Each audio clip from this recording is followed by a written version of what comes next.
ಇದು ಹಿದ್ಕಿದ ಬೇಳೆ ಮಟನ್ ಸಾರು ಹೇಗೆ ಮಾಡೋದು ನೋಡೋಣ. 2-3 ಈರುಳ್ಳಿಯಷ್ಟು ಹುರ್ಕೊಂಡು ತಣ್ಣಗಾಗಕ್ಕೆ ಇಟ್ಕೋಬೇಕು. ಜಾರ್ಗೆ 1 ಹಿಡಿಯಷ್ಟು ತೆಂಗಿನಕಾಯಿ, 1 ಇಂಚಷ್ಟು ಚಕ್ಕೆ, 2 ಲವಂಗ ಹಾಕ್ಕೊಂಡು ರುಬ್ಕೊಂಡು, ಇನ್ನೊಂಚೂರು ಗಸಗಸೆ ಹಾಕ್ಕೊಂಡು ಮತ್ತು ಪೌಡರ್ ಥರ ಮಾಡಿಕೊಂಡು ಅದಕ್ಕೆ 1 ಇಂಚು ಶುಂಠಿ, 8-9 ಹೆಸಲಷ್ಟು ಬೆಳ್ಳುಳ್ಳಿ, ಒಂಚೂರು ಕೊತ್ತಂಬರಿ ಸೊಪ್ಪು, ತಣ್ಣಗಾಗಿರೋವಂಥ ಈರುಳ್ಳಿ, 2 ಟೀ ಸ್ಪೂನಷ್ಟು ಚಿಲ್ಲಿ ಪೌಡರ್, 1.5 ಟೀ ಸ್ಪೂನಷ್ಟು ಧನಿಯಾ ಪೌಡರ್, ಇದಿಷ್ಟನ್ನು ನುಣ್ಣಗೆ ರುಬ್ಕೊಳ್ಳೋಣ.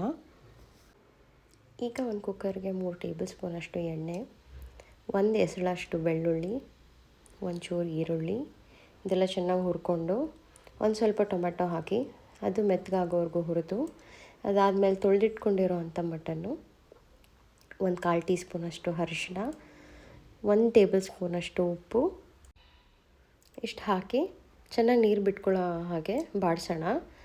ಬಾಡಿಸಿದಾದ್ಮೇಲೆ ರುಬ್ಬಿಟ್ಕೊಂಡಿರೋವಂಥ ಮಸಾಲೆ ಹಾಕಿ ಅದರ ನೀರು ಹಾಕಿ ಚೆನ್ನಾಗಿ ಬೇಯಕ್ಕೆ ಬಿಡೋಣ. ವಾಸನೆ ಹೋಗಬೇಕು ಮಸಾಲೆದು.